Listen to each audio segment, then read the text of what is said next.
You're dead. Old but gold. Ogre Magi. Well, you need a hero that can build a Midas. Gold's in the name. All right. It's all about gold for this dude, especially if he gets that Midas. Get that Midas. Start spamming it on some creeps. Feels good, man. Triple Midas, easy cash. Dola, dola, hola, hola. All the bitches around me. I don't know. Ogre Magi is the boss. Then you get your GPM talent as well. It's your second Midas. Easy Yeah, life. 90 gold, level 10. If you don't have enough experience, you Midas a couple of level 5 creeps as well for that bonus shizzle. Ogre is the boss, man. That's why He's you the stack boss the of camps this part. Hey. You just stack the camps as well. You gotta give yourself a chance to get all the big creeps, dude. Like screw these people who go up to like just a single camp. It's like, I know I'm not gonna get max XP value out of this. No, you stack those camps, all right? You find time for that. That's your future you're investing in, okay? Ancient apparition. All right, this is a little bit of a TI vibe, the classic shake it AA combo.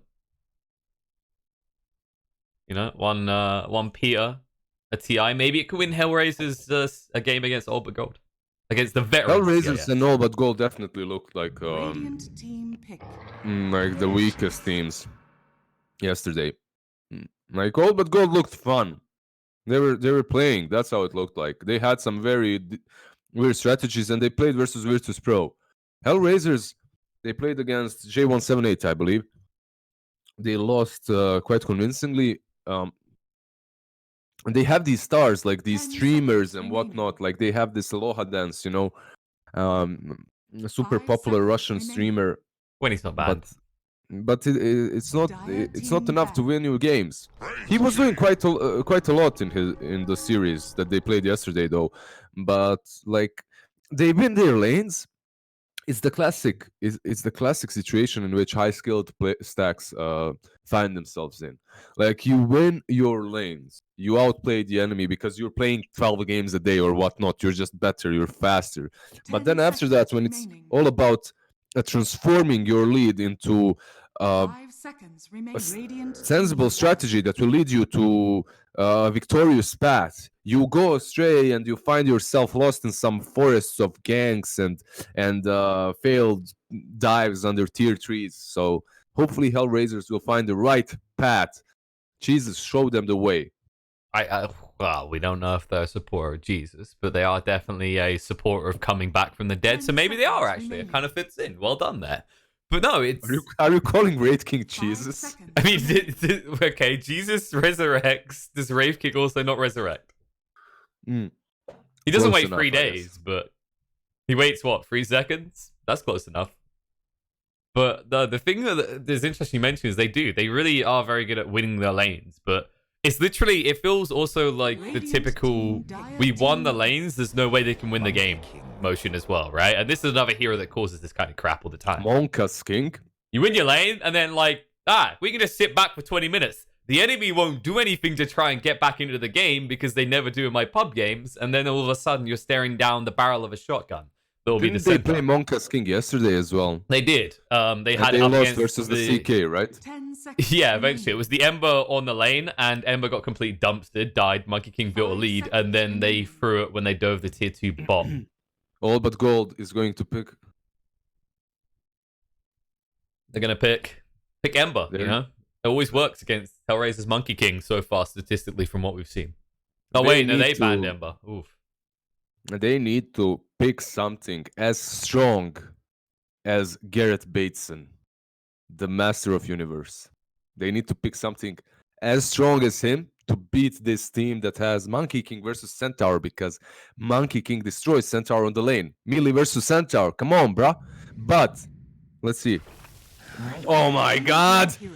Ah! Sorry. They definitely picked Gary. That's Gary right there. That's him.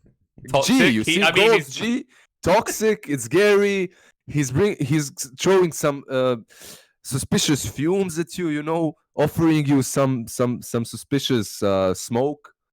I don't know. I'm saying that's Gary right there. Anyways, having Monkey King, you can put him versus Viper and he's still gonna win. I'm saying it right here. But the problem with Monkey King is later on, when you get those stacks, Viper just uses Nether Toxin and Monkey King has no stacks anymore. He has to get them again. Like it's pretty bad. It's pretty bad to play Monkey King versus Viper overall in the game. But this same Monkey King, if he's mid, which I assume he is, we'll see just how much he'll be able to do versus G's Viper. That's all. That's my analysis. I mean, the good thing, right, is that while Viper is a slow-moving giant ball of death for this Monkey King, he is slow. Monkey King is very quick in comparison. So if he moves around the map rapidly, maybe that's the playlist. Maybe you just don't even let G get to the point where he's a frustration. Although if he builds an ATOS first, I guess that's not an option. G is always a frustration. Remember, we're calling G Garrett. That's his new name. It's Gold Gary. Okay. Gary is always a frustration. Duck G. When you message him, he doesn't answer for like a few weeks, and then when he does, it's too late. He's a frustration, man. He's a green flying frustration. I feel your frustrations. Like, I have to phone him to get his opinion. Like you try to hit Gary, you try to hit Viper, but you can't because you have that ulti on and his passive is slowing you down, and you're trying to say something, but your mouth, they don't work anymore. You know? That's kind of what us play-by-plays do at our heart. We speak very fast, so you get confused, Liz. But this, let's the roles in this will not be confusing is the good thing. Like, this is all straightforward. Well, I say good thing. We do usually like to see a bit of spice of life. All but gold give that to us in the form of the Viper. Everything else is kind of clean-cut standard, really, isn't it, Liz? Although Velior's back on the squad, so that could be interesting as well, because yesterday, All but gold, to their defense, they were not at full strength. They were missing their POS 4. They had to have the stand-in from Empire, Seo, yeah, that's true. We'll see how it will work out today. I'm looking forward to this match because I think these two teams are pretty evenly matched. On one side, we have HellRaisers, on the other, old BG, old but gold, BZZ, very old, very gold, and he might fall here. He's getting a lot of stacks, but those stacks won't let you survive. Yeah, it's okay though. He'll control the first wave with his 13 retaliate stacks now. This is all planned. In fairness, he did get 13 stacks. Yeah, he did get 13 stacks. So if he gets to this bounty rune, they might even pressure Raid King quite a lot. But who got the first blood? Miposhka. All right. Yeah, that's actually probably the best scenario for that Centaur, given, well, the best scenario is not dying, but once you're in that state, if the AA is the one that gets the gold, you feel a bit better about it, at least. However, Centaur isn't going to be back in time. They're just going to stun him, I guess, so can't go for that. They went back. There's Shaker as well on the bottom lane. Meanwhile, top, though, Illidan did push in and forced Abaddon off the rune. Let's see how these blocks in the mid go as well. Like, this should be quite telling as well, especially considering Monkey King, you start with a balanced strike, so he might get pressured a bit by the Viper. Nah, it's good that he started with boundless strike. He's gonna be able to actually get. He's gonna actually get to get a couple of last hits. Perhaps it's range creep as well. It's not that bad. Yeah, level 1 Jingu is pretty trash. A lot of people kind of. You get scared. It's one of those skills that you get scared of. It's like an Earth with level 1 Fury get that range creep now. You see, like it's actually good. You get that level 2 for sure if you take that. Bottom lane, Valhor. Oh no. Well, I said maybe all but gold's chances would improve, but not like this. He sacrifices. He made an offering to HellRaisers. They're HellRaisers. Their name is scary. So they're satanic worshippers? Exactly. You need to draw a pentagram on the floor and praise Lord V-Tune. Not like that. That's horrible. I'm sorry, I didn't get past. Can you see what I'm drawing? Yeah, how was the pentagram done? It's 2 triangles, It's right? like this. Yes, star. Wait, I thought it was... Yeah, Look. Yeah, I done it right. That's how you do it? I done it right. I got there. BZZ, by the way, is just getting bullied all hell. Doesn't have a chance to use their retaliate. It's like the BZZ's life. Like yesterday we saw it as well. He's just bullied for life. Also on that top lane, DM is just as bullied by this Vanscore Ogre with Orb of Venom. Look, no, Killer Pigeon, what is that? Look, like this. Top. Wow. Dope. You're just better than me. I keep doing the 6-point David star and then putting in a circle. I'm just gonna stop. I was just a metalhead. All right. Let's check in the mid lane, because actually look at Nyx right now. He is dumpstering on G. No, I told you, Monkey does all right on this lane, but it's... I mean, he doesn't have to do all right on this lane. I think Viper can do fine, but he didn't. And Viper later on with Nether Toxin shits on Nyx until he gets BKB because of break. Nether Toxin break just disables Jingu. Like, even if you have, let's say, 3 stacks, he hits you with Nether Toxin, you have to go from scratch. So it's pretty bad. Bottom lane BZZ. Oh, one more hit. Oh, got him. Okay, Centaur is definitely being sent to the glue factory a little bit too much this game. They are keeping 3 heroes here, but the rough part is that it's fine for them to do this because afterwards they can rotate as the low hard dance is doing now. Up the river he goes. G. Uh-oh. The TP's coming in, but they won't try for him. It's just the worry about the Nether Toxin. There is 2 mangoes on G. And he has a salve to work with if you fail to kill him. Also, I'm surprised Monkey didn't get a Venom earlier with this courier now. Not alright. I guess he's just like, he's fixated on his CS, right? He realizes the kill opportunity shouldn't really be there. Yeah. Meanwhile, DM. Well, we've seen this before. Oh, nope. He cuts into the right tree. So he won't get stunned up by Vanskool, so he does at least stack the wave. Hey, doesn't it reset them? He just got broken. No. Monkey King just got like Jingo Mastery stacks, even though G used break on him. Did they change that, or is it like something that I didn't know properly? No. It's he's gonna die. While we watch Sentai die, I'll quickly explain. No, so you just have to get out. You just have to get out, and then you get it, right? That's it. Yes. Because remember the stacks are on your opponent, so the only way the counter would be to that is things like Oracle, right, where you can dispel your own guy. Yeah. I get it. Good job. Thank you. Belly or cheeky haste runes. He's still. Okay. There's a shaker though. He's only level 1 as well. This is the other part that kind of bugged me here. Like if he had level 2, there's maybe a kill opportunity, but definitely not a level 1. Meanwhile, bot, they're gonna do it again. Man, Ancient Apparition plus Wraith King is such a strong combo, it's ridiculous. Like, they can zone out even a Centaur, and that proves how strong that lane is. If you can... Ooh, whoops. Sorry about the layout, guys. You just reminded me. I got distracted. That's been fixed now. Shame on you. I get one mess up for the day. I just woke up. Mother excuse. Shame on you. Just woke up? It's 12. I mean, and I didn't have anywhere to be other than the stream. I got up for the stream. DM, he's awake enough to get away. You'd hope. However, all right, no, he's sleeping on the job. Yeah, another really strong lane. Like, these two teams have very strong safe lanes. On one side, BZZ falls on the other DM. It's just so easy. You have an Ogre plus Gyro on one side, on the other you have Wraith King plus Miposhka combo. Level 2 Cold Feet is ridiculous. You just press that with the stun and Centaur loses half of his HP. Viper also relegated to the jungle. Pretty standard. G is finding whatever farm he can with that. Nether Toxin. I wonder if he's gonna go probably for the Atos rush, right? It feels like it's pretty good in this game, especially against the Monkey King. Although maybe not because of the Abaddon. He could get Greaves or something as well. Centaur, meanwhile, on the bottom lane, he could go to Fountain. Meanwhile, top as well. Abaddon's going to the Fountain. And, you know, BCC says anything their off lane can do, I can do just as well.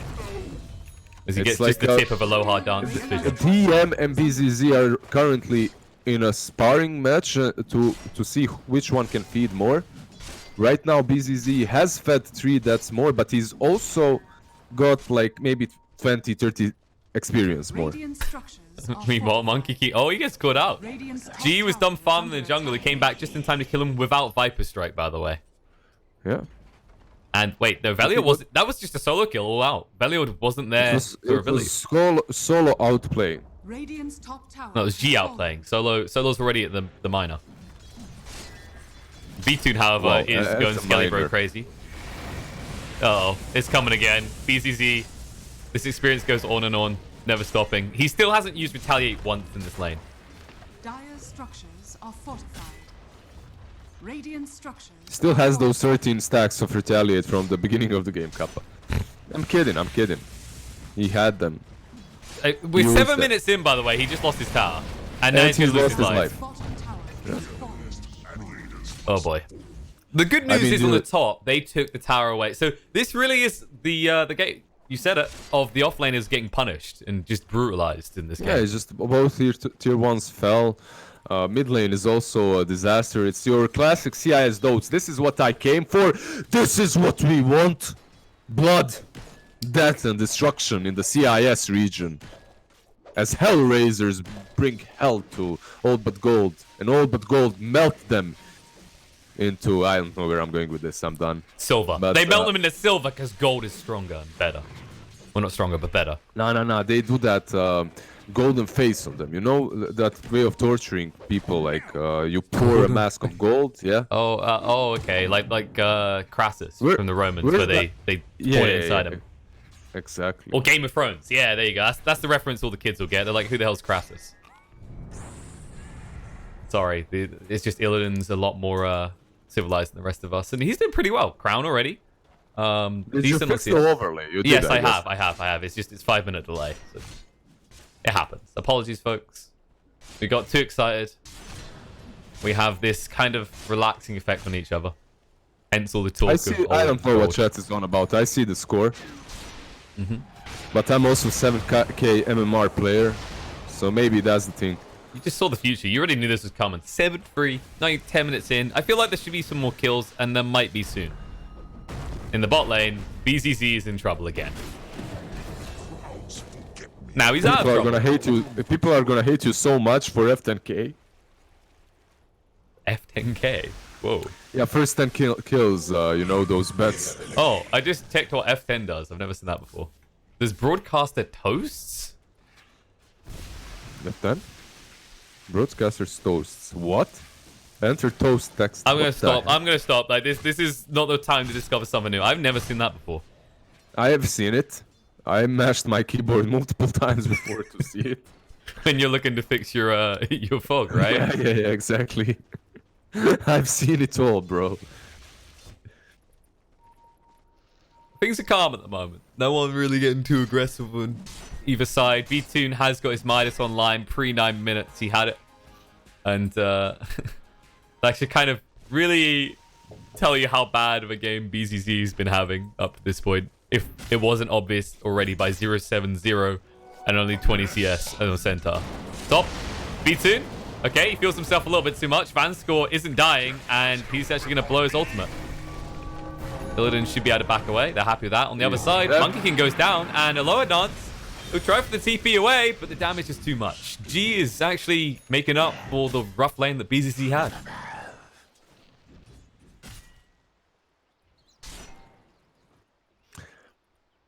They got him. There's Monkey King, like we talked about it earlier. It's decent in the lane, but later on, Viper just wrecks him with that Nether Toxin. He tried to be a little bit too aggressive, and he fell. He died. He actually fed quite a bit. He has 2 deaths already now. This Monkey, like we talked about it yesterday during the first series of HellRaisers. He did quite all right. After the laning stage, he started rotating, making these plays. But this time around, he's rotating and feeding. Let's see again what's gonna happen here. He jumps on BZZ, but he realizes that there's a company of big bad boys on the left side. There's Ogre and Viper nearby, so better not mess with the Centaur. I think that was more just posturing. He just jumps past him to make it look like he's confident enough to make a play, because now even BZZ isn't a good target because G's always in the neighborhood. And he's going for a 4-star. So we wonder what was going to be that Viper picks up. First half is really good. No, first half is amazing this game. To just make some like separation between the Monkey and you. Also the Shakers, Fissures. There's quite a lot There's here. A bunch of stuff, yep. I mean, we already saw the AA combo with the Wraith Blast. You can get rid of that issue, that threat. Maybe also he's thinking, guys, there's a Viper in the game. I need to buy 4-star. like to get out of the Nether Toxin, guys. I need to buy 4 stuff. I mean, it's understandable. If he couldn't see the top of the heroes and the score, then maybe he didn't realize what side the Viper was on. I didn't understand that he's the Viper. Yeah, that's it. So, okay, I appreciate this. What BZ's doing. He's just going for a naked blink rush. He got his bracer first, but he has to. There's no other choice here.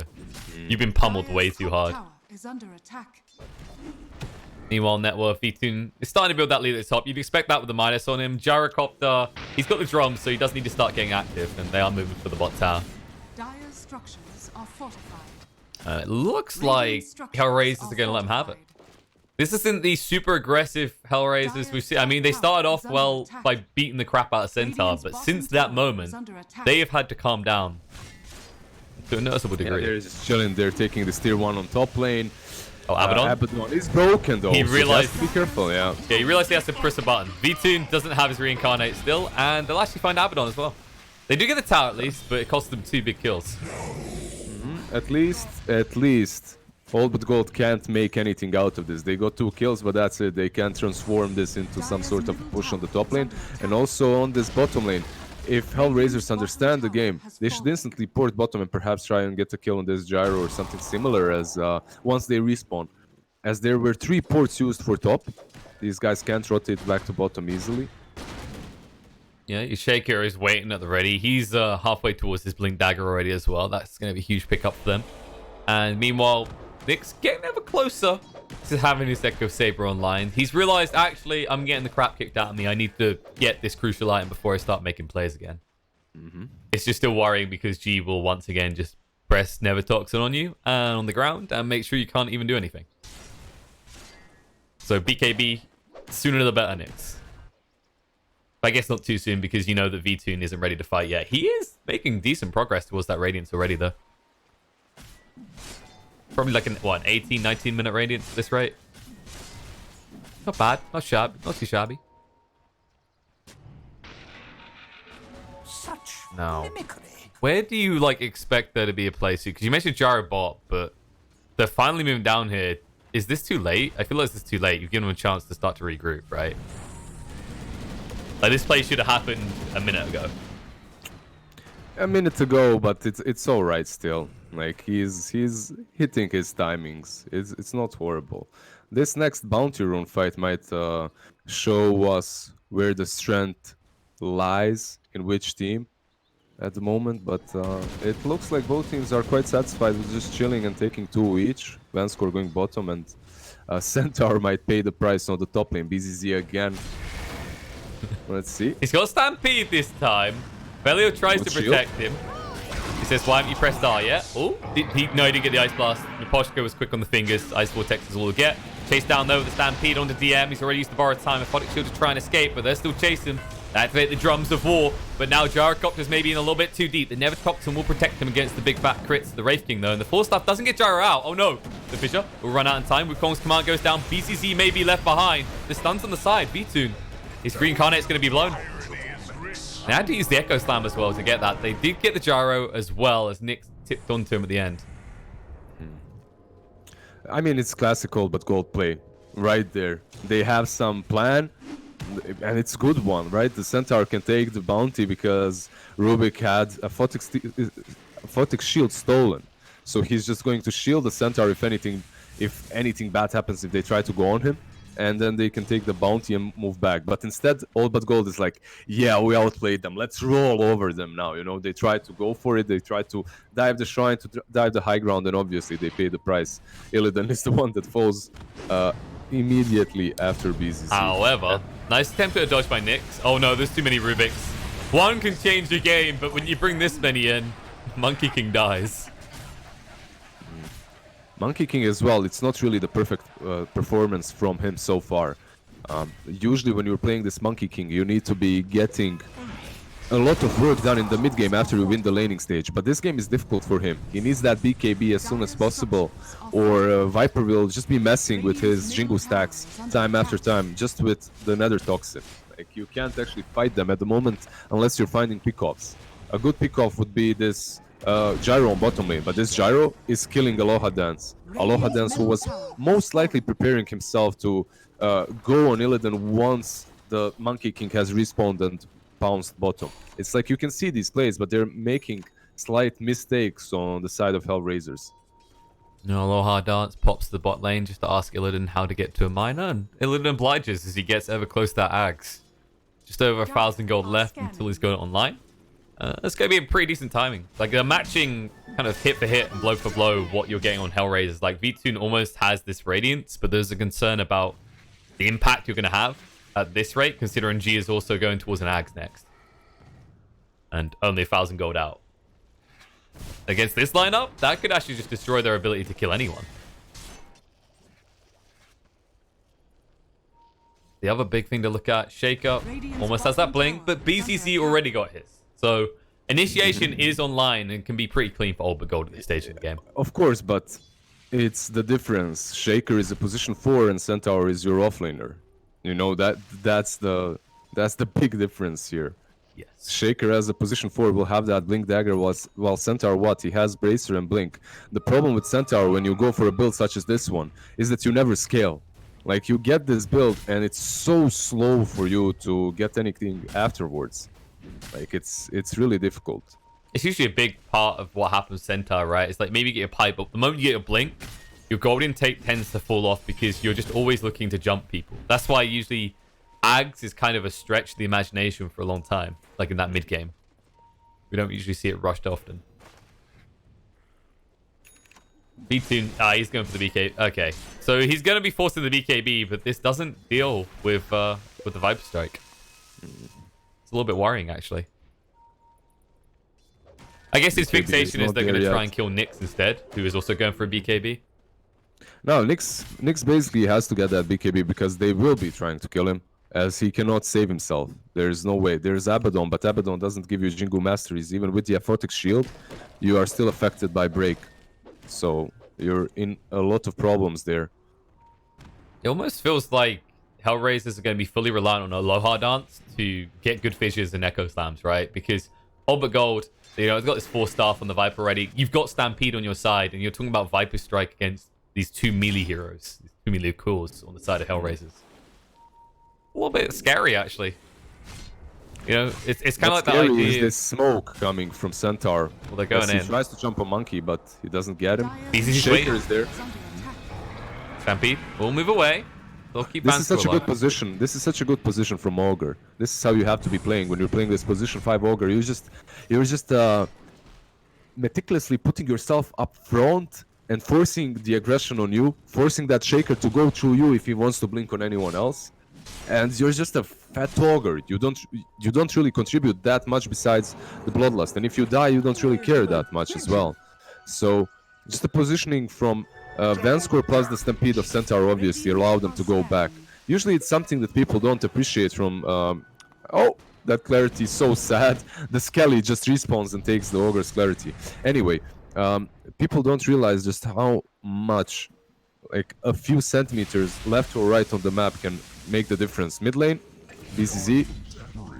Yep, that's the first echo used. Well, they get themselves a pretty tasty kill. Stampede wasn't available, so getting rid of him now, maybe not the highest value, but with the catapult pushed in, they can apply pressure on the tier 1 mid. Yeah, you're right. Like, that's another example. Like, he overextends a little bit. Just 1 inch can make the difference, Liz. Exactly. 1 centimeter. That's it. Yeah. Abaddon pops his ulti, but there's the multicast. And another, and Death. Death awaits DM. He can maybe suicide? Nope. Nah. Unfortunately, unable to do so. Also, even Abaddon in this game has to be careful because of the Nether Toxin. Like, if they at some point get some sort of silence on their team, then he won't be even able to use Burrow Time with that Nether Toxin. Obviously, he'll basically be doomed. Miposhka might be doomed and going to Fountain right now. Yeah, there's no escape. It's just an AA. He tanks a gank, so V-Tune doesn't have to as he scurries away. Yeah, it's something similar to what Ogre was doing before. Your position 5, you think that he's out of position, but at the same time, if he dies, his carry is able to retreat there, and that smoke doesn't connect on anyone else. I would do this with my teammates as well before. I would basically be playing some position 5 when I was in a team like a year ago. and you just position yourself somewhere where you think the smoke gank is coming from. Top lane Nyx though, Oh, he he's sees gone. the centaur coming for him. Yep, no escape plan. He can get up in the trees, and as a result, Nyx will easily be cleaned up. You remind me of someone. Actually, Gyrocopter, he's got enough if he wants to pick up a Maelstrom. Maybe you even just think about BKB straight away at this point. Like, you're reaching the stage where you could go into Roche and then go onto the high ground. There's not many outer towers remaining for HellRaisers. Let's see, just let me check the item progression. Viper is going for that Kaya Yasha build actually after the Force Staff and Aghanims. Like, this is full control build for him. Like, he is going to have a lot of utility, a lot of mobility actually, not a whole lot of utility, and the control versus the Wraith King versus the Monkey, it's going to be pretty good. Even versus an Abaddon, it doesn't really matter. And forcing these two cores to go BKBs just because they're playing versus Viper is insanely good for OBG. I think this Viper pick was on point because of that. That Nether Toxin forces both Wraith King and the Monkey King to go for BKB, and their item progression isn't the same. Like, if you're this Monkey, you want Echo into Maelstrom under any circumstances because that's your power spike. That's your power spike in the mid game. That's when you can actually pop that ulti and wreak havoc on the enemy. But you can't do it if you're buying that BKB, if you're forced into that. So when they get these BKBs, that will allow them to be able to fight, but they'll have to play those fights incredibly well because they'll be pretty much one item behind. No, it's true. It's that classical example where you're so prioritized on one of the cores that you're not countering what happens later with the other, right? Like, eventually Gyrocopter's physical damage is just going to overwhelm you. And because you had to go for these protective items instead of kind of increasing your damage spikes and your power spikes, you won't be ready for the Gyro threat in the next 10 minutes. The timings are lining up pretty nicely in that regard. You know, Illidan, when you play as Gyro early on, you're reliant on magic damage as well, right? But once you get your first big damage item, jump in, stomp there. Oh, nice Echo Slam, Aloha Dance. Turn around on them right now. V-Team runs in with the BKB. And they'll look to fight against this BKB from Illidan, though. Stands his ground. Now they're in the Wukong's command, but that won't stop them from killing off the Shaker. They do lose a second, though, as Velior goes down. V2 stuns up on a Van score. Should be the final casualty as both sides back away. That's a perfect bait by HellRaisers. I loved, like, both teams read that action really well, but HellRaisers played a bit better. And Shaker does fall in the end, but it doesn't matter. They take down 3 from OBG. And you could see both teams smoked behind Monkey. On one side, you had the Rubik instantly initiating on him as he jumps on the creep, and Centaur follows up. But on the other, you have this Shaker just waiting for that moment and countering it very well. And as a result, they should be able to get this tier 1 as well, which is a huge boon for HR. They'll finally be able to move into the Dire jungle more freely. At least you'd hope they so. Taking this tier 1 at around 25-minute mark is usually game-breaking.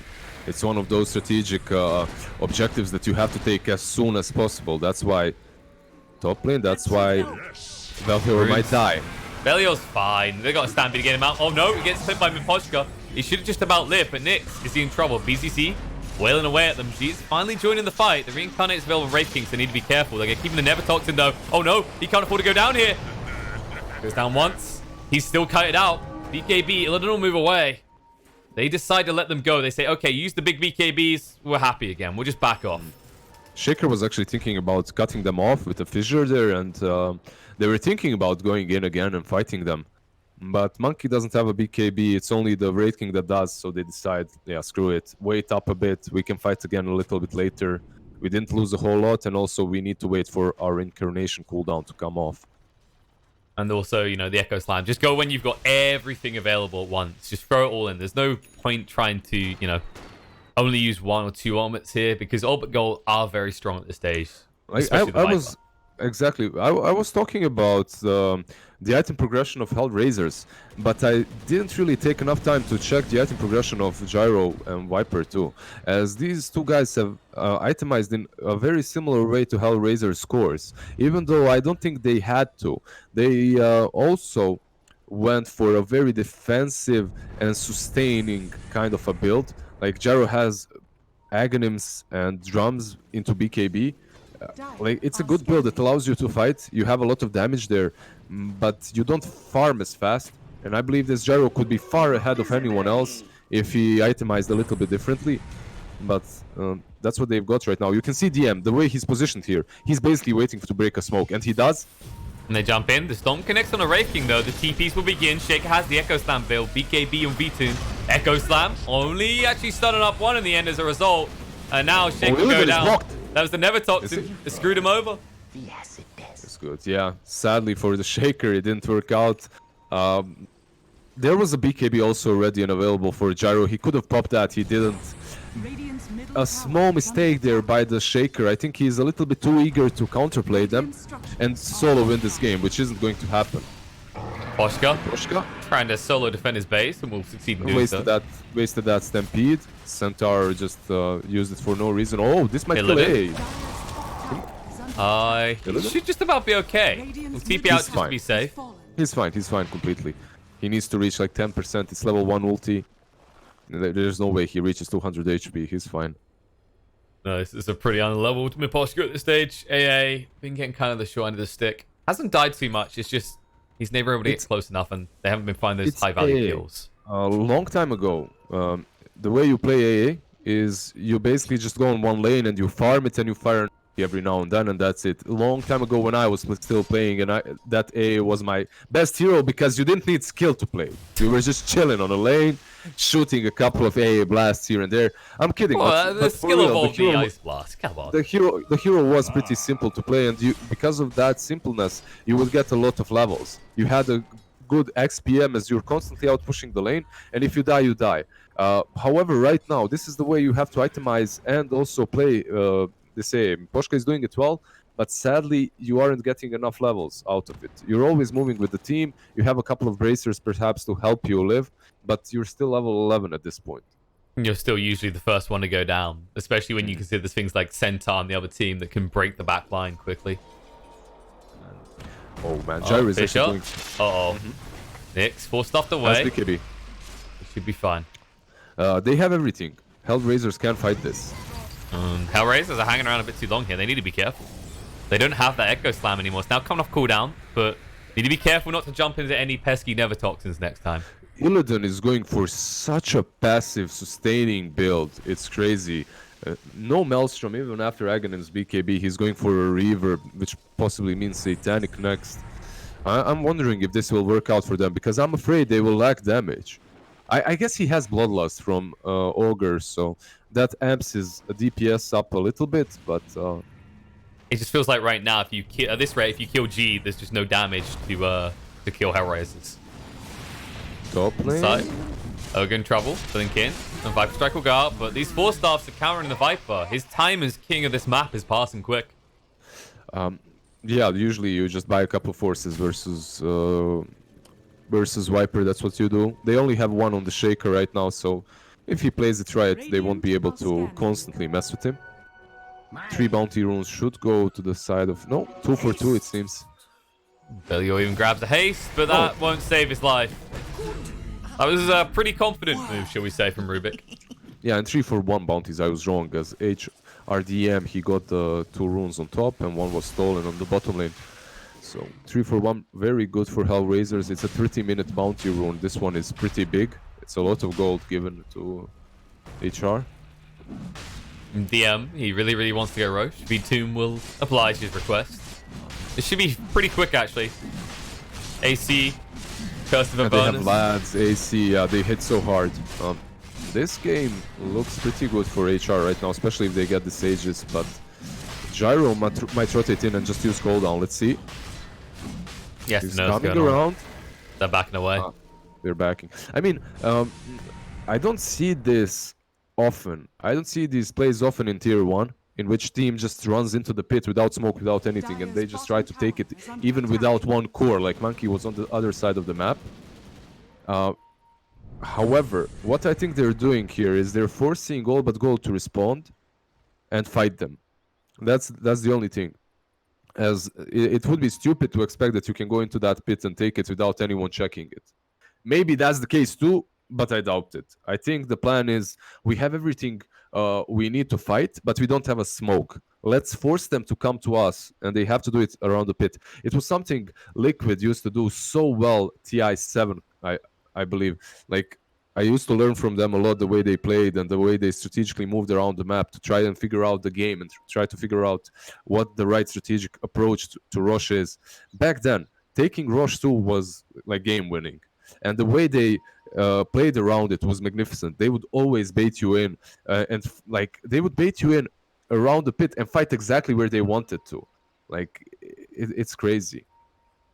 Definitely. A lot of tier 1 teams in the last year or two even have actually gotten incredibly good at that as well. You know, yesterday we were talking about VP and how they used to be masters of the Roche baiting as well. Yeah, definitely. I guess the beautiful thing also about Wraith King is he simplifies any sort of issue around that area, right? Like, you can dangle yourself in the pit because you already have that second life to work with. And if there's any hero you're going to try and gamble on that with, it's him. But HR go back into the pit. They see the moment away by All But Gold. They shoot maybe a few too many heroes in the lane. And as a result, HellRaisers will be able to clean up Roche and get their hands on an Aegis, probably for the Monkey King. I mean, you can't be showing yourself like this on the bottom lane. Now look, they're porting in. It's too late they're now. about to fight or something, but exactly, it's too late now. Now Nyx has an Aegis. You have 2 lives on both of your cores. You're basically playing 7 versus 5 next fight. If you're All But Gold, you need to carefully, very carefully choose a place to fight, and BZZ Not like this. has not chosen the good right lord. place. Well, you mentioned earlier, Liz, you know, when you go for this quick Blink Rush build, you don't really get the items that allow you to live or push out, and V-Tune just proved that. I mean, what did he buy after that blink? He just bought a pipe. It's a problem for Centaur. Like that Vanguard, if you buy it early or if you even buy a hood early, one of those 2 items allows you to farm. They allow you to outpush, and they allow you to actually get a lot of items earlier. Let's just put it that way. If you buy a blink, you're basically an initiating one-trick pony, and that's it. Like you can jump in, stun some plebs, and they're gonna kill you after. You won't be able to survive. You won't have enough sustain, and that happened to him way too many times. That's why he's 111 right now. I mean, besides the fact that he fed on the off lane like 5 times in a row. Yeah, in his defense, 6 or 7 of those deaths happened around the lane phase. So while he's calmed down on, you know, going and visiting his ancestors in the afterlife, out of the laner phase, it's still just a rippling problem that's never recovered. And now, in the mid lane, they're waiting for anyone to come show themselves, and immediately Gyro backs up. Gyro has a lot of sustain with that Satanic as well. It's not only, obviously, the lifesteal of Unholy Rage is the 30% status resistance that he has got from that. But still, I don't feel they have enough damage in these teamfights. I still worry for them about that. Perhaps if HellRaisers make a mistake and they dive too much or they try some high ground push too eagerly, they need... HellRaisers, they used to do that yesterday. Instead of getting some pickoffs first, like this Ogre pickoff here. Good pick off to begin with. The Viper Strike's coming out in the V-Tune though. They're trying to blow his first life. Buyback on Ogre as well. G getting his opponent pretty low here. V-Tune will go down once. BZZ still has to stampede. Ogre, he distracts the rest of the team on the back line though. Wraith King will look to back up here. HellRaisers reposition themselves. The Fisher will cause a bit of nuisance though, and Illidan chase it through. They don't want to deal with the Gyro directly. Nyx hit up by the home missile. Thought it should protect him, but the Stomp follow-up's going to be there, and he should be going down for the first time, trying to get him away. That's got the BKB and the Aegis to work with, and these heals, the sustain out from DM will keep him up and alive. That fissure from Rubik wasn't really the best. I'm not certain what he was aiming for. He was trying to cut them off, but it didn't really work out. Now the turnaround. It's HR on the pursuit. They might be able to catch G. There's going to be a balance strike coming out. Wukong's going to be too late, though. They can get the Wraith Fire Blast out in time. There's a fissure on Rubik. BKB gets forced out. And Wraith King, the target, has the Reincarnate. He'll come back off cooldown, so he'll be coming back up the second time. And Nyx forced to throw down the Wukong's command. I believe if you are gold but gold, you just port someone top, try to get 1 bounty at least. They're pinging it, but Shaker is way too fast. Aloha Dance is already there. Maybe Rubik is able to steal it. Let's see. The fissure is there. Oh, no. Long range left, but he won't do anything with it. I mean, this Wukong command is cute, but... Yeah, nothing really. It's a Rubik with Wukong's command. It's not a monkey, so you don't really hit that much. Unfortunate for them. Old but gold. They lose the Ogre twice, I believe. He buybacks, dies again. But it's still an Ogre. It doesn't really matter too much. But the way they're trying to take these fights is very funny. Like, Illidan is just rushing them down on his own, while Viper is on the low ground. Like, he can't even approach him. Like, he can't even help him. I think they could have done much better than they did in that fight, but their positioning wasn't really stellar. The good news is they protect the high ground, right? Like, they burnt a buyback, they lost a few heroes, but ultimately, with this Aegis, HellRaisers have not been able to breach the high ground. So things could be looking a lot worse for Old Gold right now. And hopefully, Gyrocopter, I'm expecting to see something damage-focused oriented next. I mean, you've got all your protection you need, right? You got your BKB, you got your Satanic. It's time to actually start hitting hard. Just a matter of, does he do something like the Daedalus? I mean, you have got the Bloodlust. It feels like a good item in this type of game. Or Bloodthorn. We'll see what he opts to go for. I think if you're this Gyro, some Butterfly or something like that would be good. Some smoke and some smoke action would be legit too, because Monkey is getting out of control. He has an Nullifier on top of everything else. This Wraith King also has a completed Mjolnir with the AC.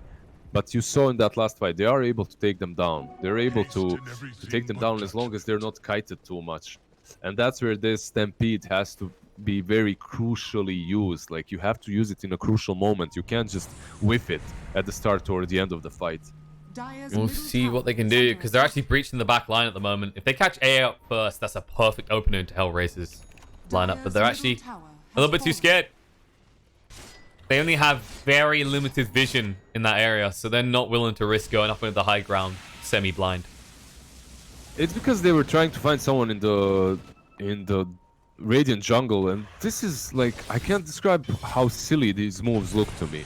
Their bottom lane is pushed in. Like, look at where the creeps are. Their bottom lane is almost pushed to the high ground, and they're smoking into the Radiant jungle. Even if they find the kill, what they have to do is go back and outpush that lane again. It's just silly. It's silly to even do that move. It makes no sense. It won't gain you anything. Like, you aren't getting anything. And if they're in the dire jungle, you're just gonna waste like 2 minutes of your Gyro's time, in which he could have been just farming, you know? You didn't even plant any wards. Like, you didn't get absolutely anything, and you couldn't get anything out of that smoke. It's I believe they're a little bit just scared of the Monkey and the way he's moving across the map. Perhaps that's what's forcing them into these awkward movements. They're just feeling pressure to make a play in some form on the map, instead of going, okay, we have a Gyrocopter, we have a very good late game hero. Maybe we should be focusing on just juicing him up further. Yeah. Well, they're looking at mid lane. This is a bold opener. They should just poke and prod, though. This is not going to be a hard commitment. They'll just back away. Yeah, that's an bad one with Medallion, with Pipe, with Vlad's. You're not getting him. He'll get more scary soon, because he's going for that Solar Crest, at which point this Monkey King or this Wraith King can just dominate the fights. When he has that Solar Crest, what? Like, he needs 100 gold more, 150, and he's got it. That Solar Crest will be huge. It's such an amazing item at the moment, even after like the recent nerfs. What did they nerf? They nerfed the armor of Medallion, right? To 5. Yeah. The attack speed, I think, is like the more scary factor. The debuff or the increase.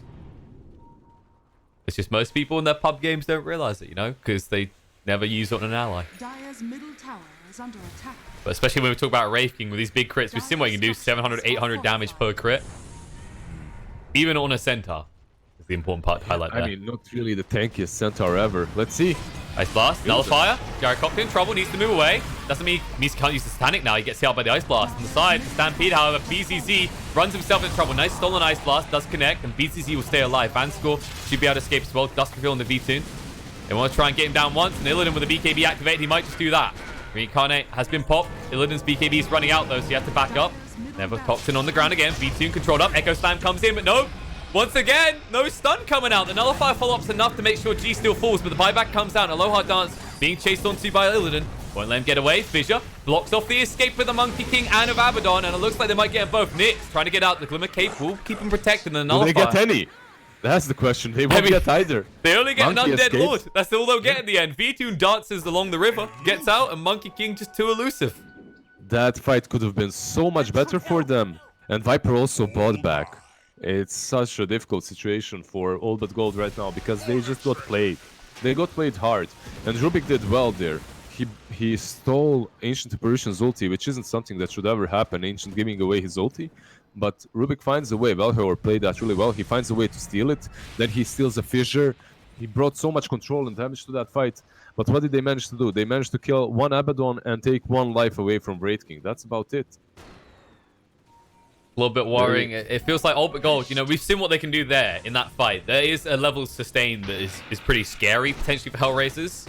And if they get stuck in this slog, essentially, you know, 2-3 minute long injection and removal type fight where no one really commits too hard, then I'd say Albert Gold kind of have an advantage, it feels. I agree. But these fights aren't an advantage if they've taken them at your base. That's the problem. It's like this. All but Gold, they definitely can scale very well to the late game. But they don't have the same, like, they don't have the same burst impact such as HellRaisers do. Like HellRaisers, if they jump on top of you, they can blow you up in a matter of seconds if you don't have some Force Staff or Glimmer next to you. Luckily for All But Gold, they have multiple Force Staffs and they have a Glimmer coming up on Ogre too, which will definitely help them out in the upcoming team fights. But you saw that Gyro, he almost falls to the monkey alone there in that fight and the Wraith King as he's nullified.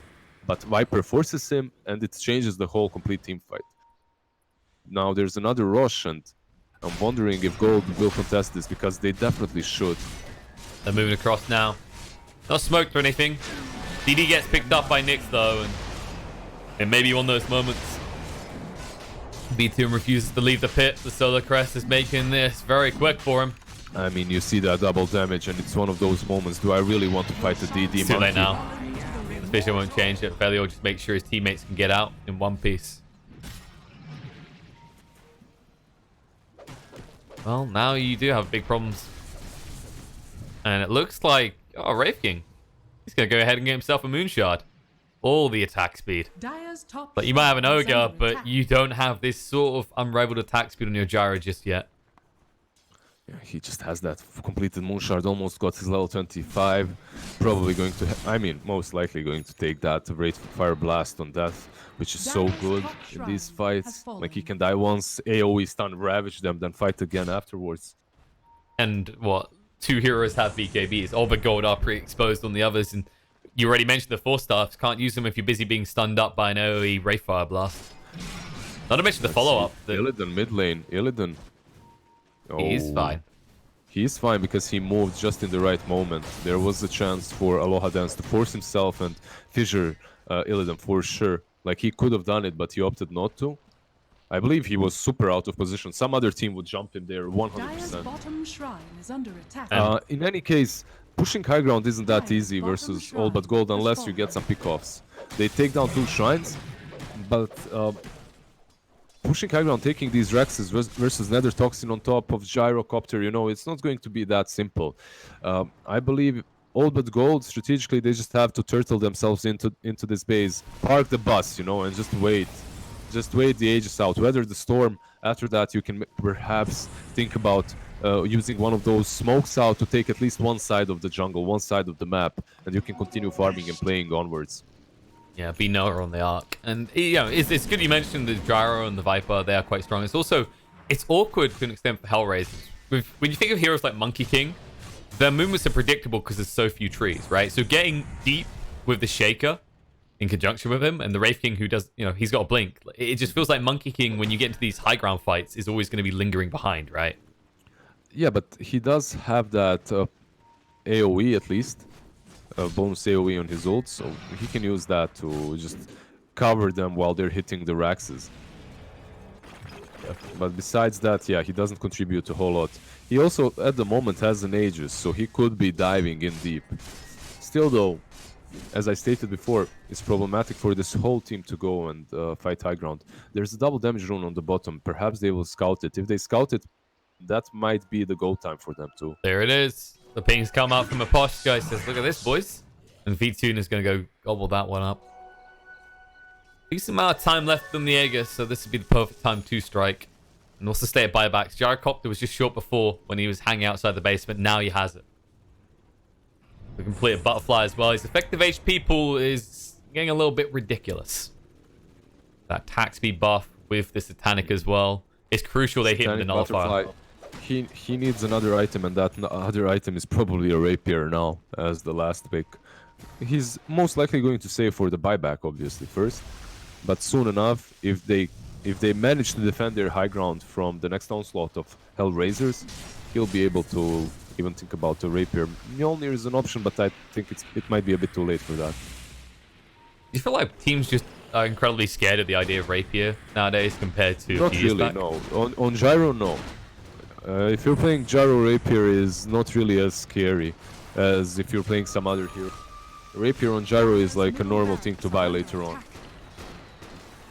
It's kind of like, I don't know. The way I can compare it is, I'd say about 2 years ago, this whole idea of building Rapier as a tool was like spooky as all hell. But it feels like teams have got a good read. Like you mentioned Gyro, but there's other heroes where they get to a stage in the game and they go, okay, yes, it's really risky, but if we don't have a Rapier, we can't win this game. Like, it's impossible. But that Rapier might do squad, or not even that, because Bloodthorn is completed for V-Tune. It's flying over to him. At the same time, MKB on Monkey King. These two cores are becoming ridiculously strong. Mid.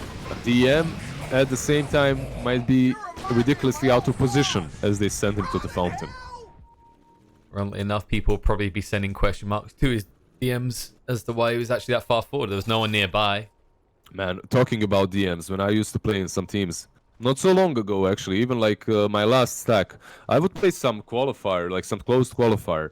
I would lose a game. The amount of shit that I would get in my DMs, the amount of hate, dude, you don't want to see that. Like, people calling your mother a hoe, people telling you that they're gonna kill you, that you shouldn't go outside anymore because they didn't bet properly, you know, like they wasted some bet because of your debt on F10K or something similar, dude. And they're all from Mumbai and stuff, and I'm like, why the hell are you gonna hunt? Echo Slam, Gyrocopter nullified up as well. A little bit of trouble here, moves across though. Got it, shield, gets him out, alert orb as well. Now Stampede, they're looking to re-engage because everything was used by HellRaisers. V2, he just melts through the damage. Goes down once. BZZ will be stunned up. They're all trying to run away. V2 with the BKB has to stand and fight, but does he want to? Illidan activates his own BKB. Aloha does. No, he went in. He committed. BKB'd up, but it won't change anything. V2 goes down. Aloha Dance should die as well. He has to eat the cheese to try and escape, but Velio is staying on top of him. With the lift, drags him back towards his inevitable death.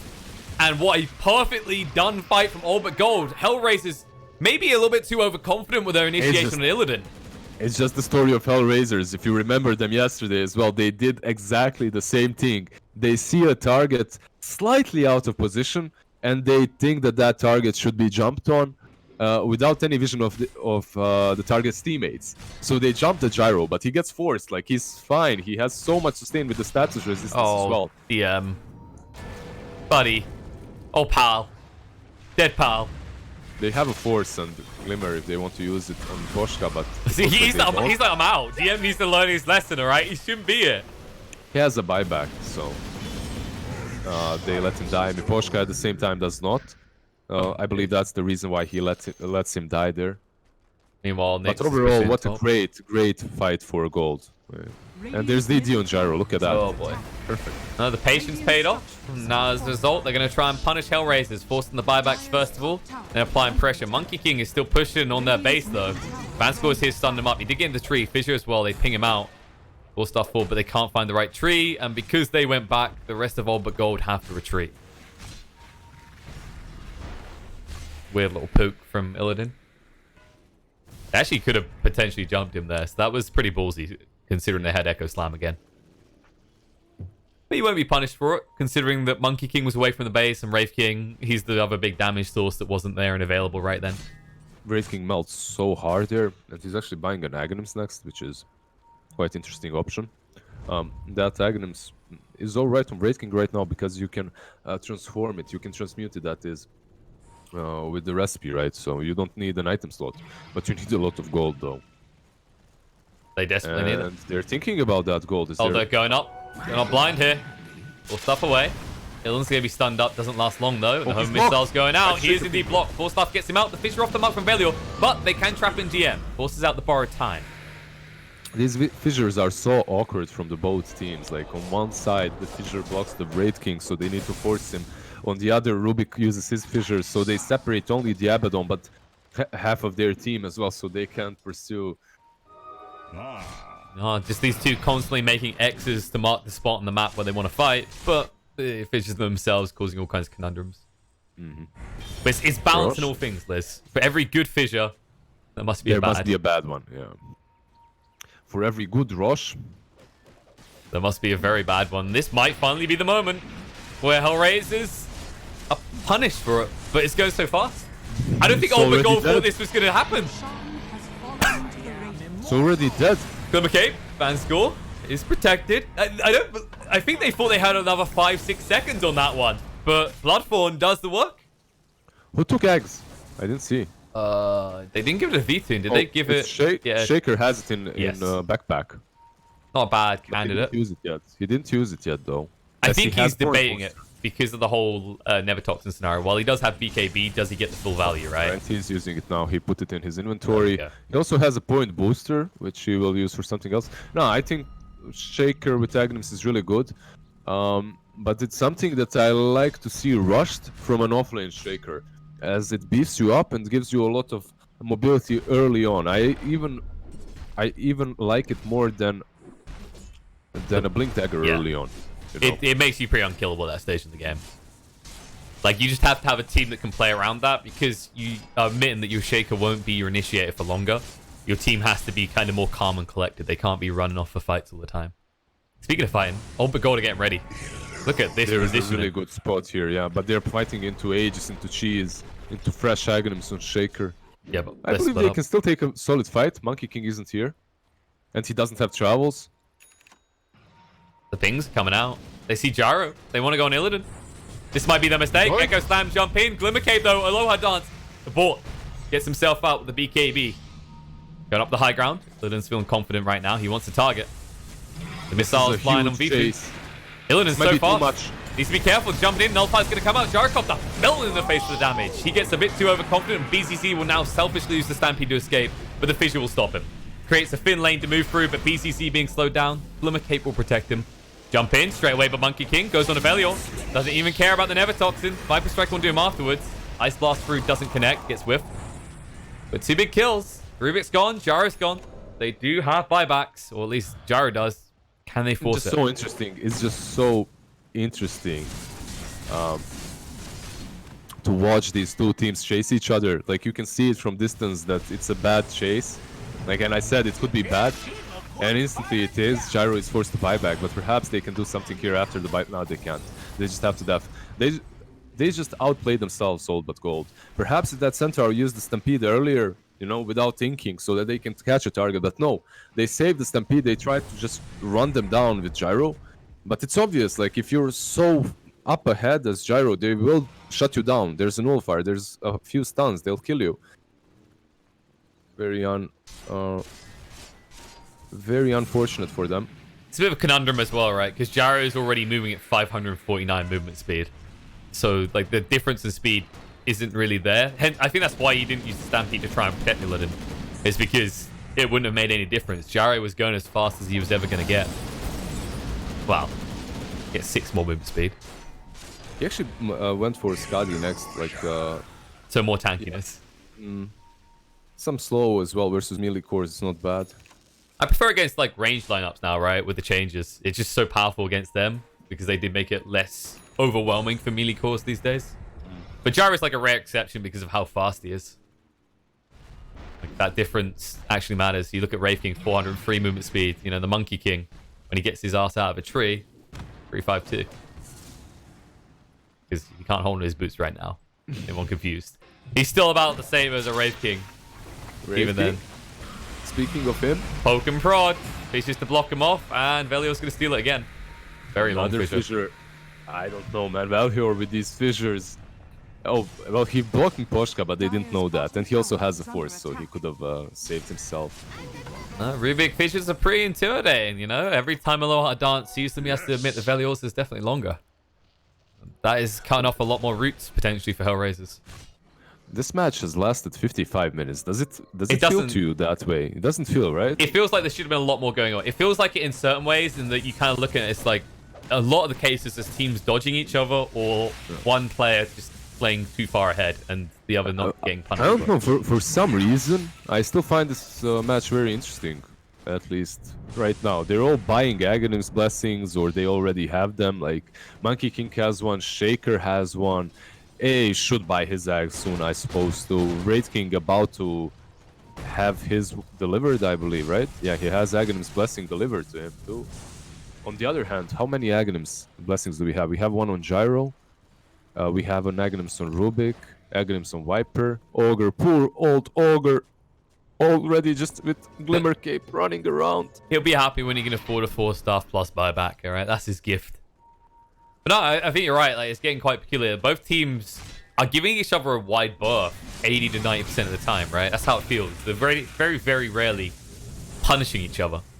Do you see the advantage that HellRaisers have got, by the way? Yeah, this is some 37,000. alliance. This is some alliance style advantage in which you have 40k, in which you're 40k ahead and unable to finish.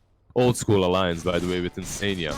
Yeah, we're not at envy levels yet, but you know we could get there. It's a Gyro game. It's a Wraith King game. This could be 2 hours in, and we're still sitting here thinking about the network. But it is that kind of impossible predicament, and this is Gyro pre-Rapier still, by the way. Once he gets the Rapier, and keep in mind they haven't lost any of the crucial buildings in their base. Like all their racks is still stand. Belial, he'll get out. What? Why does Monkey have no travels, though? That's my question. Like, I guess he does move across the map quite fast, but sometimes these plays from old but gold could go through just because Monkey is on the other side of the map without travels. His team could get punished for his positioning. Yeah, he committed into this kind of split push build, right, when he took the Pram with spring damage. We do see Monkey Kings do this because you can literally just clear a wave with 1 pounce. It's a good build. But yeah, he's playing a bit more like what we see from a Puck or a Batrider, right? And boosted travel is usually compulsory when you want to play those styles. Exactly. But I guess also the other argument you can make is like, I would say almost all their time in the last 10 minutes has been around this area, right? Yeah, that's what I wanted to point as well. They're just playing on the enemy side. They're never really pressured. Usually when you're getting those travels, you're forced to go back somewhere to outpush a lane, you know. You have to go back because some pesky rat is pushing in and trying to mess with you. But in this game, they're definitely not pressured, as they're just keeping gold completely in their base. Like OBG, they haven't left their high ground for the last 5 minutes even. No, and in the last, what, 20, 25 minutes, they've been on the Radiant side of the map once. This is just... It's the way they're playing is just they've already lost all their Raxes, right? It's like they've seen the future if they leave the base. So they'll just wait here until they've got a Rapier. And I then don't try know and... just how much longer they'll be able to hold high ground. Like, they do have good heroes to hold high ground, but the amount of network that HellRaisers have amassed, I believe they'll just win by sheer power. They can brute force it at this point, I guess. This Raid King, he has Aghanim's blessing, so he'll keep this Monkey alive further in these team fights. Like, Monkey will have 2 lives pretty much as well. And the thing is, that cheese for himself too. I was gonna say, at this point, Monkey King, say he does die, he can easily just buy boots of travel after buyback. So Monkey King is not the kill. V2 has a crap ton of gold as well. You have to actually pick off the targets which don't have the money for buyback and boots of travel while they're in your base.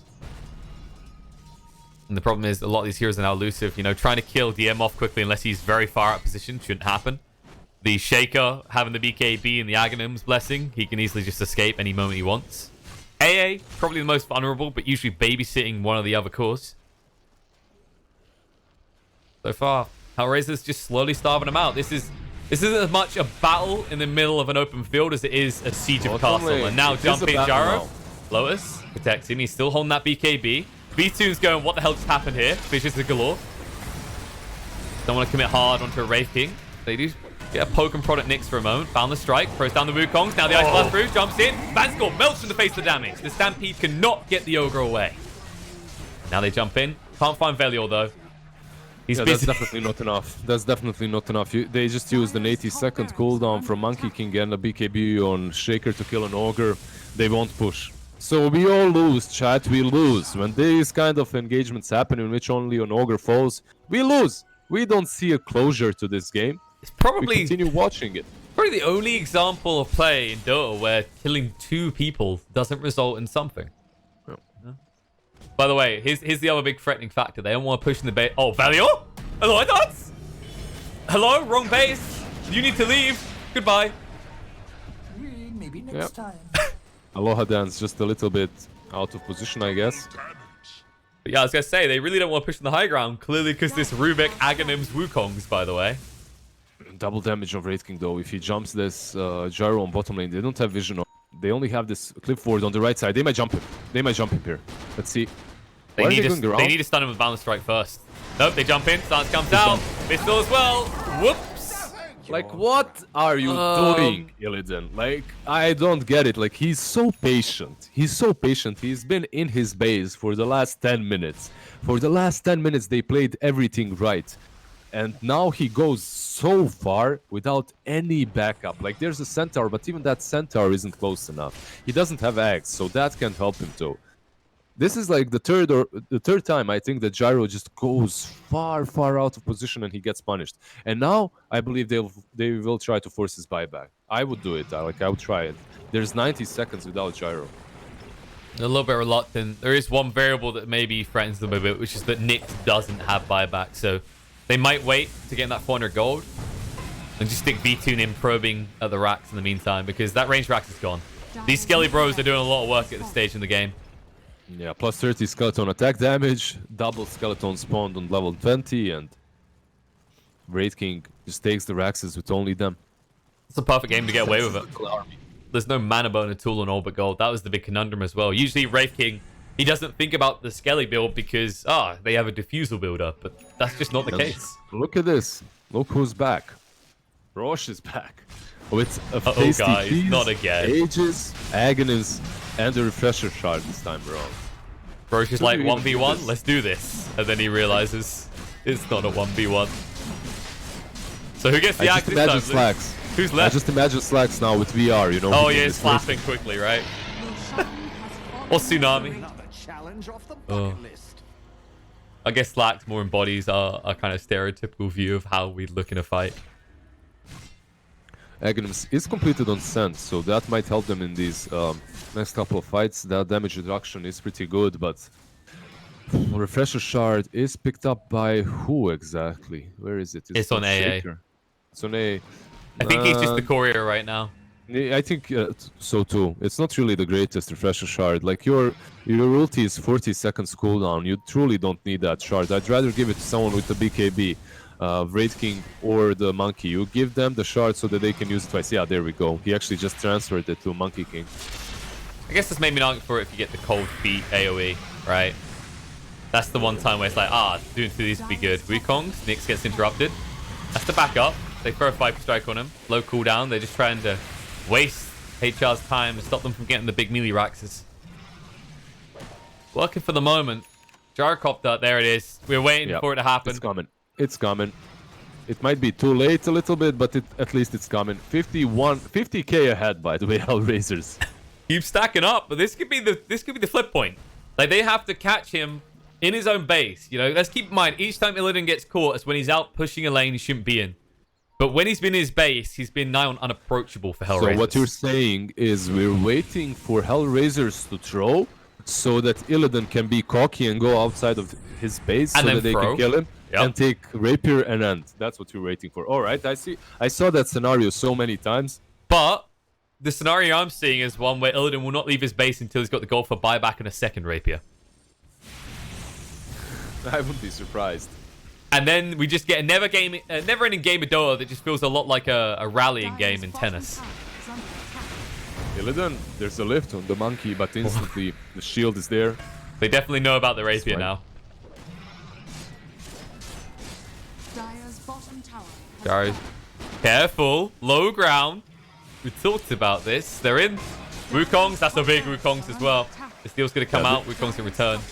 This is actually something that I talked about 10 minutes ago. Remember when you asked me about Monkey and how is he going to be able to contribute in these high ground pushes? I said exactly this. Use your Wukong's command to zone them and take the Raxes. I actually cannot believe they didn't try to do this earlier. I guess they forgot they had that ability. You're just that far ahead of them. Let's former #1 on the leaderboards. I'm not far ahead. It's just that they're so consumed in the game and hopping from one tree to another that they don't see the obvious. And the obvious is this Ogre running straight at you. Vanscore, hit up by the Nullifier. Full staff, low assault. Turns on a V2, stuns him up. Vanscore can move away still though on the side. The Wukong's goes down and they find Aloha dance. That's not the first time he got caught out of position. At least this time they came to him. He does have buyback. Look but at I don't think I'm sorry, this ogre is on a 3rd HP, and he's like, guys, just go for more. He's trying to bait them to go on him. If they go on him, perhaps he's going to buy enough time for his team to follow up and catch a bigger core. That's all. Also, Shaker is obviously dead, so they're trying to make use of that. But that Shaker, sadly for them, he has a buyback. So Everyone has a buyback. Stance on the side. Looking for a target here. Force Staff gets Viper away for the moment. Stampede can keep running away. Activates the BKB. Force out the buyback to Shaker. Can he get it quick enough, though? They've already lost the Aegis. They need to split up. They're stacked as 2 right now, and he's getting ready to jump. Here he comes. He wants the Echo Slam, but Jaro, they can't go on him too hard just yet. The Hex is going to come out. Nullifier as well. He should be going down. No way to keep him up. Jump forward. Echo Slam. Rapier on the ground as well. They're in trouble. The buyback comes out, but is it too late? The stolen Echo Slam's not going to do enough. They've lost the Viper. They're going to lose more. Centaur falls to the ground dead. Vision to try and block them off. Belial, 4 staff down. Going to go for the steal. But he's already used that Vision once. Will it be enough this time? No. He actually blocks Illidan away from the fight. What? Oh, what is going on here, Nick? Now we'll throw down the Wukongs. Illidan, that's going to be the dieback. And there's the win condition. The GG comes out. Oh, but gold, they made HellRaisers work for it, but with a 78,000, I think that's 79,000 net worth lead, they win. Do you remember do you just perhaps remember the scenario that we were talking about just a few minutes ago? They're going to get someone, they're going to kill someone on the high ground, then they will chase outside of their base. They will die outside of their base and they will lose the rapier and the game. Like, that's usually what happens in these games when you're like 50k ahead. The team that's defending, they're defending for a really long time because they're able to do so. They have good heroes for that. They defend. But even when they win that one team fight, they feel too strong, overconfident. They leave their high ground. They try to chase. They fall to their own overconfidence and they lose the only advantage that they had, and that's the high ground defense. All but gold. I mean, they might not be the greatest CIS team right now, but they're definitely amusing to watch. Most definitely. They're the CIS Alliance at this stage. And honestly, I think the best way to sum that up is they had too much time defending, right? If that makes sense. Where, like, you're so used to being on that high ground and you're so used to that as your boon that when you come out and you're on the offensive, it's like a completely different game when you've been sitting on your high ground for 30 or 40 minutes. And as a result, you know, HellRaisers, we anticipate they should be taking the win with that sort of net worth lead, and they do. It was just a matter of time, and, you know, maybe it was a different game if Illidan had another rapier stocked in base, and it felt like there was a little bit of delay on whether they wanted to buy back as well around that river. And as a result, they lose game 1. But best of 3s. That's right. We're going to go do a short break. We're going to reflect on what the hell just happened here, and then we're going to just say higher or lower, see if we can get a longer game or a shorter game. With all but gold, nothing is certain.